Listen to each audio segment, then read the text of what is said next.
Hey, Grande Alive! This is your weekly Newsish Roundup brought to you by Ronde Hospital, Northwest Furniture and Mattress, Anything2Digital.com, and Direct Music Source. Does your house or business look like this? Or like this? Because of this? Well, if it does, you could be eligible for tax relief under an Act of God clause. According to the Observer's Monday newspaper, homes or businesses severely damaged by snow this year might be eligible for a discount on their property taxes. Now, there's a lot of complicated tax law mumbo-jumbo that you'd probably drone out if I tried to tell it to you on this video. But the bottom line is this: if you had winter damage to any of your structures this year, go visit Cody Vavra or any other of the Union County assessors at the Union County's assessor's office. He can be reached at this number, and his profile can be found online at the Union County website. This title story was brought to you by... In other news, Grande had its own Spirit of America rally this weekend at Max Square. Despite the bad weather, almost 100 local citizens pulled on their raincoats and headed over to spend an hour in pro-Trump and pro-American rallies in downtown Grande. According to the Observer newspaper, the coordinator of the event said that the event wasn't just Republicans. He also said that the rally wasn't against anything, but for something, namely Trump and the policies he's enacting in the White House. The event was put on nationally by the Main Street Patriots, a group whose goal is to unite and promote the quote-unquote same cross-section of Americans that propelled President Trump to victory. They also say they want to, quote, reinforce and support the current policies being put in place that will help make America great again. I've never sung in a choir before this term. In fact, I've never sung anywhere that didn't involve pews or being naked in the shower. And so when I walked into the Grande Community Choir practice room and opened up my sheet music for Brahms' Requiem, a German piece that is widely considered one of the greatest choral works in history, let's just say my smile dropped and my heart almost stopped. It was like reading a foreign language inside another foreign language. But for some reason, I stuck around, and as a result, next week, I will be singing Brahms' Requiem with the community choir, and I really pity the poor singer soul standing next to me. But there are some people who do know what they're doing. People like Mike Frasier, the director of the community choir. And I got to sit down with Mike this week on Coffee with Will and talk to him about himself and the Brahms. Now, Mike has been directing since he was about 10 years old, and he said that one of the reasons he loves directing choirs, plays, and other artistic performances is the spirit of collaboration. I think the thing that I like most is the whole feeling of bringing a diverse group of people together doing something in common. It's akin to coaching, but different than coaching in that it's more collaborative. You know, you take all of these people and you help mold them into something that they couldn't do by themselves.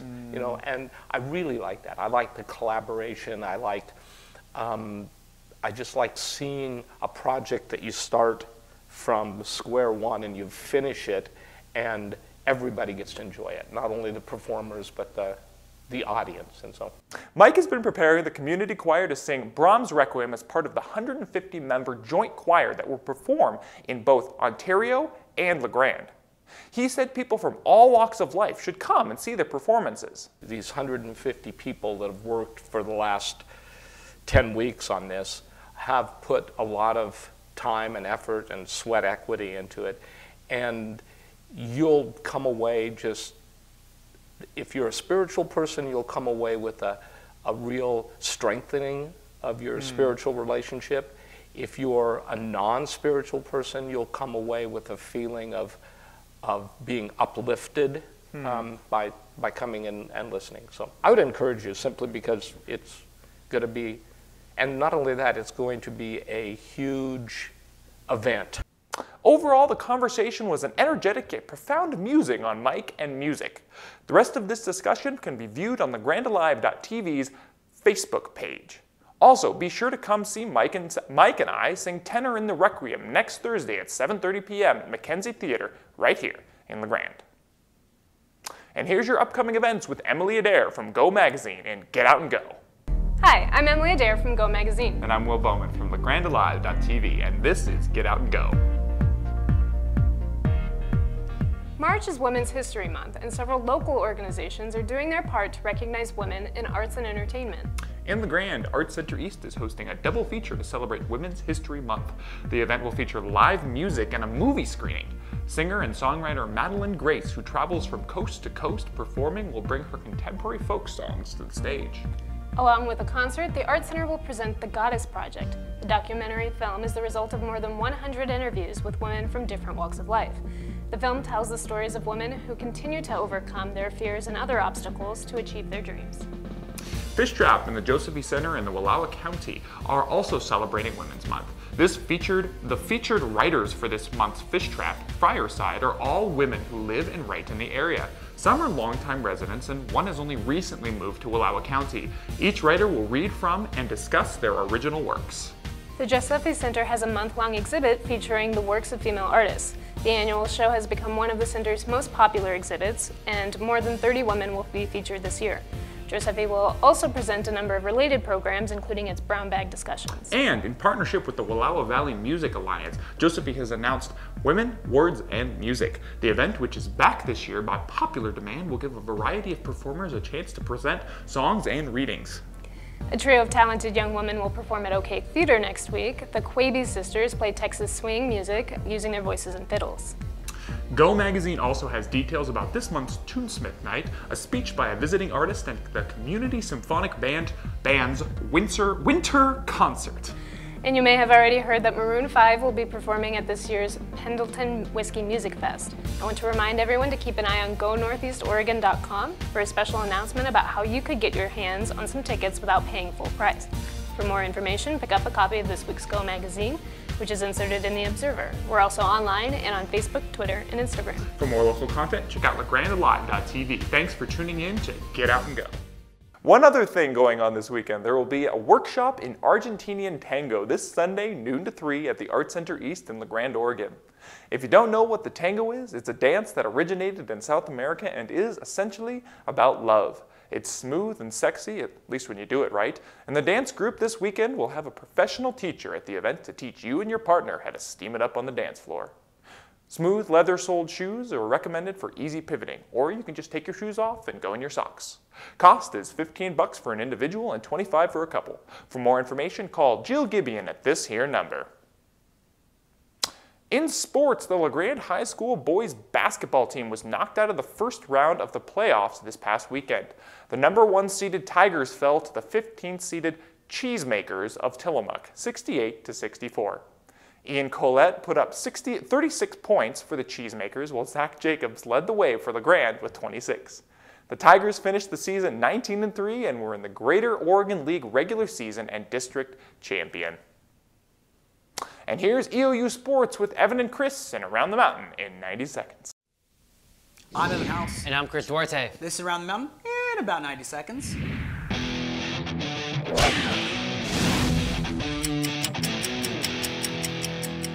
Matt Wynn, Eric Pan, and Mark Kabbalah took to Kansas this week to battle in the NAIA Wrestling Championships.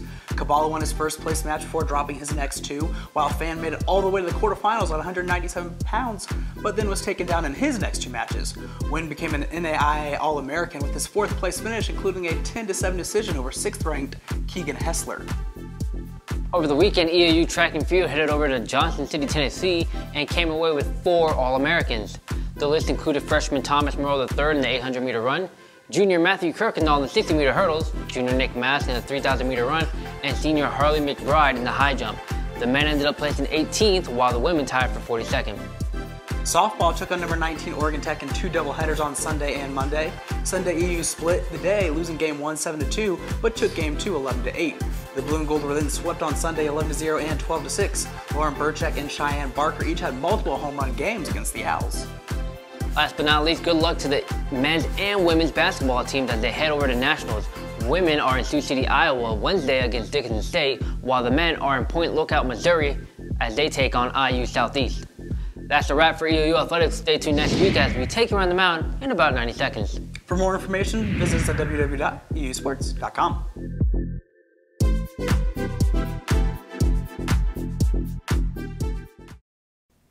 And we're not done. This week, you're going to get a behind-the-scenes look at one of our employees here at La Grande Live, John Marvel.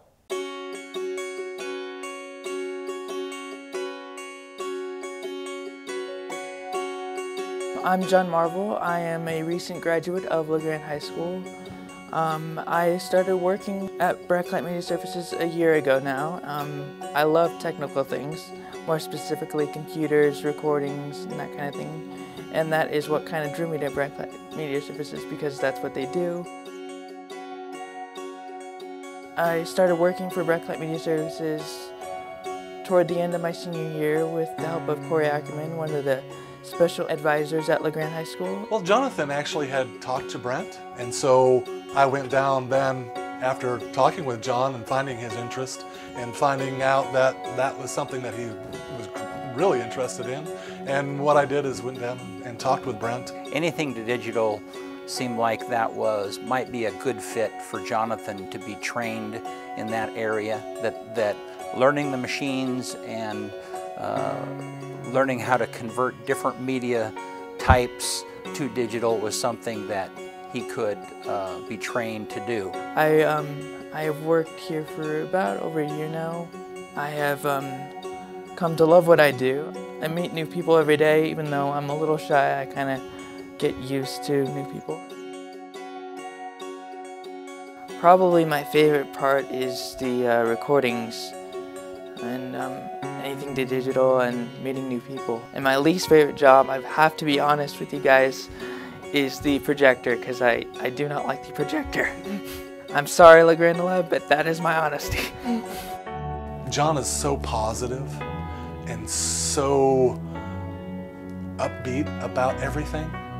And I don't know very many where I work, most places that I have in the past, when you have somebody who's just a good person to work around. Every business needs that model.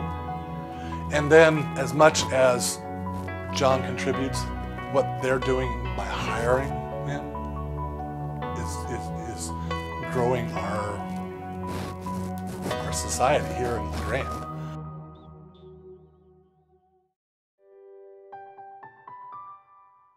I have a disability called cerebral palsy. Some people have it. I was born with it, so I've had it since birth. It's been really difficult because I'm not able to walk like normal people, and my right hand doesn't work right, so it makes it extremely difficult. And there were things I wanted to do when I was younger, and I can't do them, but I can do pretty much everything with my left hand because that's my strong hand. I mean, owning a small business is kind of chaotic and busy. And probably a few weeks went by before I really sat down and connected with Jonathan. But I found that my heart just kind of went out for him because I grew up with a brother who had some disabilities, not the physical disabilities that Jonathan has, but still had some special needs. And I just watched how the world was set against him. And clearly, you know, Jonathan has those obstacles tenfold compared to what my brother did. There are so many things that we do at Blacklight Media Services or anything to digital that are clerical in nature that I felt like Jonathan could do. And that if we could be patient and help him learn these tasks and change his physical environment and get the machines within reach, I just felt like that would be something that we could do. He's a sharp individual and has a great heart and has a great sense of humor, and it just seemed like there shouldn't be a reason that we can't make this work. I'm the kind of person that once I clearly see something and I get a grasp of what it is that I think is supposed to happen or what it is that can happen, and if there's goodness behind it and goodwill and it's a win, then I will push and I will make it happen. If I know that I'm on the right side of something, I can be incredibly determined to make it happen, even if it requires a sacrifice from me and my employees and our office staff. It means us changing our environment. I was pretty determined to make this work. It's just been really great that Brent and you, Will, have you know, really taken him in and really worked with him, and I can see so much growth. That's been just that's really exciting to see.